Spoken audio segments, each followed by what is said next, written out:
welcome back to episode 4 of Crash Talk Fantasy. I'm your host, Ben Lynch, and I'm here with Jarett, Hackney, AJ Lally. This week we have a lot of good things to talk about. A lot of busts this week. You know, a lot of players that didn't live up to their potential. So I think we're gonna start it off with players of the week. AJ, you want to go first? Yeah, I'll go first. So Monday, you know, the Ravens went against the Bucks, and Lamar Jackson had an absolutely baller game. You know, went 17 for 22, 281 passing yards and 5 touchdowns, which is crazy. He also had 52 rushing yards on the floor, and he dropped a whopping 34 points. Wow, what a week from Lamar Jackson. Yep. Yeah, great week. Okay, I think my player, we have to talk about Jahmyr Gibbs putting up 38 points against Minnesota. I mean, as soon as I saw David Montgomery leave that game, I actually put in a trade for Jahmyr Gibbs. It did not get accepted, but he had 15 rush attempts for 116 yards, 2 rush touchdowns, 4 receptions for 44 yards, and a 40-yard rush touchdown, where one of those touchdowns was a 40-yard or more rush. What a week. Yeah, he's tearing it up. My player of the week is Saquon Barkley, just continuing to go off this year. He had a stat line of 17 rushing attempts, 176 yards, a rushing touchdown, and, yeah, just a great week by him. Something that I really want to talk about and, you know, just give our fans, I know there are many of them, like an insight into what's going on right now with my fantasy team is that I have not won a game in 4 weeks. A lot of the players that I recommend I actually don't have. Last week I put up a record low 82 points. I've changed my name in fantasy from Ben's best team to historic losing streak because I really have not pulled together something good in a long time. I had Jordan Love. He put up 22. That's what I expected him to do. Maybe a little more against Houston, but that's fine. Scary Terry put up 15.8. Even though Jaden Daniels came out, so I'm really happy with that. I like that guy. Marcus Mariota delivered. Cortland Sutton, get ready to learn Portuguese. You're going to be out of the league. He put up a full donut. He literally had 1 target the entire game, and it got called back because of a holding penalty. So he put up 0 points. I told myself I wasn't going to watch the Broncos-Saints game this week, but I had 2 players playing. I had Sutton and Kamara, who also put up only 8 points, so you know, he's just disappointing me week after week lately. I think my thought process going into that game was maybe I'll see something, but honestly, I would have rather been doing anything else. I would have rather been doing absolutely anything except for watching that game. It was like watching paint dry. I had to turn it off like somewhere during the 3rd quarter because I just couldn't take it anymore. I was at my mom's birthday dinner while I was watching it. It was on the TV at Red Lobster, and it was horrendous. Yeah, I was actually pretty happy because Javonte Williams got me like 26 points. So yeah. I was very happy.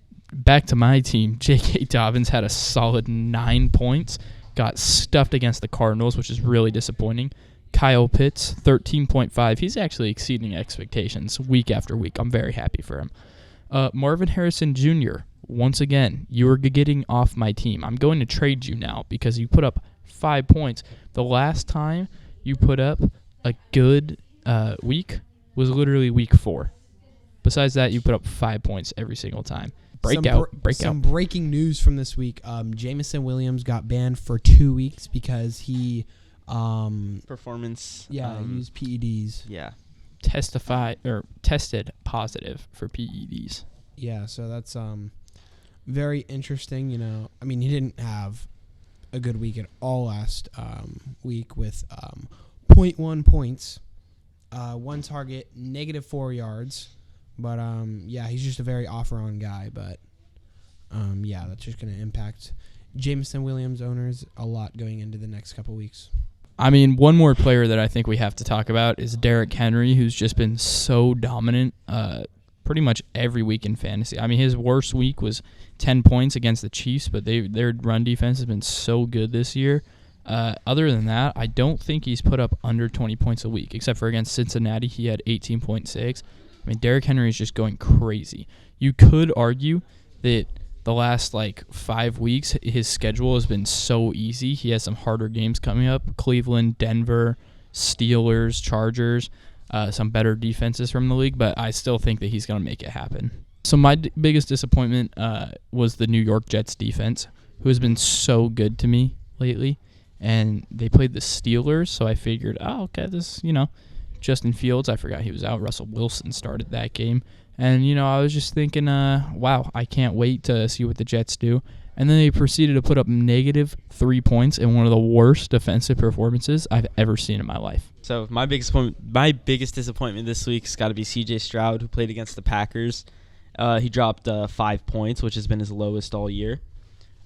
He went 10 for 21, 86 yards, and got sacked 4 times. Yeah, and that's also got to tie in with Tank Dell, who put up 0. I mean, you hate to see that, but with C.J. Stroud just not being able to, make some passes, you can't really blame that all on Tank Dell. Yeah, he completed less than 50% of his passes. And what about you, Jarett? Yeah, my player was actually going to be Tank Dell. He had 4 targets this week with no catches. I actually thought he was going to have a really good week, considering Nico Collins. Yeah, considering Nico Collins was out. I thought he was going to have a great game, but that was proven wrong. One thing that I really love to see this week was with Deshaun Watson getting murdered in the Browns game. I saw possibly one of my favorite players of all time, Jameis Winston, take the field. He is the Browns' backup, but he got his shot, and he did throw for a touchdown on his first drive. And, I mean, I love Jameis Winston. That guy, he's electric, dude. That's got to be the funniest player in the NFL. And I'm a huge fan of his, and I honestly hope he takes that job from Deshaun Watson, who I strongly dislike. And I hope Jameis Winston has a great year. So more breaking news from this week was Tua getting announced that he will play this next week, but without a guardian, which really surprised me. I really thought he was going to play with a guardian. Yeah, without the guardian cap is crazy to me. I think the CTE's whispering to that guy like the Green Goblin mask right now. I mean, it's already making his decisions for him. My sell-high player of the week has got to be Najee Harris. I mean, he's had 2 back-to-back pretty good weeks. But honestly, in the offense, I don't think he's going to get much better. I haven't checked the Steelers' matchups for the next weeks, but I'm pretty sure they're not easy for running backs. This week, I believe they have an easier matchup. But especially if Justin Fields comes back and replaces Russell Wilson, his scrambling ability will definitely, take some running plays off of Najee's shoulders. And I don't think that he'll carry on this consistency. My sell-high player is going to be Rashad Bateman for the Ravens. Rashad Bateman had 4 targets, 4 receptions, 121 yards, and a touchdown, which he's been, pretty consistently, dropping a little bit average, between 10 and, 13. But I don't think he's going to be doing good because in those games where he did not do good, he was playing against good defenses. And these next couple weeks, he's going to be playing against some pretty good defenses, so I don't think he's going to get that many targets. All right, who's ready for hot takes? Me. All right, let's get into hot takes. AJ, do you want to go first on this? Yeah, I'll go first. Marvin Harrison, like you stated earlier, Marvin Harrison is just not as good as everybody thought he was. He's not that good. I'm going to be honest. I think that you should probably drop him to pick up a better wide receiver off the waivers. I don't think you should drop Marvin Harrison. I think you should try to trade him. I think Marvin Harrison has the skill to be like a top 5 wide receiver in the league. I just think the way that plays are called over there in Arizona, it's just it's not good for Marvin Harrison. I mean, especially because Kyler Murray is like a mobile quarterback. He gets out of the pocket and he just goes. His offensive coordinator is just absolutely horrible. Let's see. I mean, Kyler Murray, as soon as he got out of the pocket, that one game where he started going off the normal plays and he would just go out there, sling it, Baker Mayfield style. That's when Marvin Harrison put up 35. So I just think that Drew Petzing, he just doesn't call the plays that Marvin Harrison needs to perform. I'd say you should keep him on your team. I'll retract my statement about dropping him. I'd say you keep him on the team for at least another 3 weeks before they go into their bye and see how he performs. Because they're playing the Dolphins, Bears, and then the Jets. So we'll see. I think you should just see how he performs those 3 weeks, and depending on how he does, we'll let you make your decision there. Yeah. I have 2 hot takes this week, actually. Oh. My first hot take is that Tank Bigsby will stop performing good.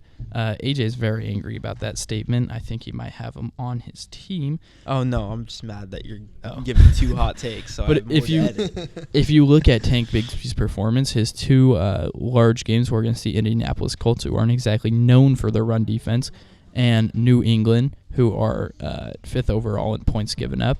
And then you look at his upcoming schedule: Green Bay, whose defense has been pretty lights out lately; Philly, Minnesota, Detroit, a bye week; straight into Houston, Tennessee, the Jets.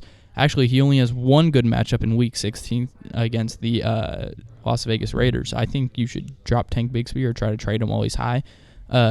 My second hot take of the week is that George Pickens will finish as a top 5 wide receiver in the league. Justin Fields is not the guy. He is not the guy for George Pickens. I think he has the skill there. I think if Russell Wilson keeps throwing, you saw it against the Jets, who have a great defense. He put up 26 points. And look at that schedule. They have a bye week, Week 9, but they have the Giants next week. They have Washington, Baltimore, Cleveland, Cincinnati, Cleveland again, Philly, Baltimore. Their only hard matchup in about the next 7 weeks is Kansas City in Week 17. I mean, I think George Pickens' ceiling is so insane right now. I could see him being a top 5 wide receiver, but I would disagree with the fact that Russell Wilson is their guy. I think Justin Fields is a better player all around, and I think that if he, after his performance this week, George Pickens, I think that Fields is going to recognize that he needs to give Pickens the ball more and give him more targets, because he can really, you could throw up the ball to Pickens, he'll come down with it. He's one of the greatest jump ball players in the league right now. Well, Pickens, he's been getting decent amount of targets. First week when he had 15 points, he had 7 targets, then 4 targets, then 7 targets, then 11 targets, 7. I mean, he's averaging anywhere around 7 to 8 targets a week. I think Russell Wilson just places the ball better for him. George Pickens is actually averaging 8 targets a game right now, and I think Russell Wilson just has better ball placement than Justin Fields. I know I hate Russell Wilson. I'm not a fan of the guy. You have to acknowledge that he gave George Pickens maybe 1 or 2 more targets than he averages a week, and he put up way more points. I think that's because of the quality of the throwing in the quarterback. But it's also due to the fact that Russell Wilson's not as young as he used to be, so he can't really run the ball like Fields does anymore.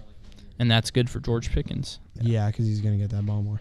Thank you for listening to episode 4 of Crash Talk Fantasy, and we'll catch you next week.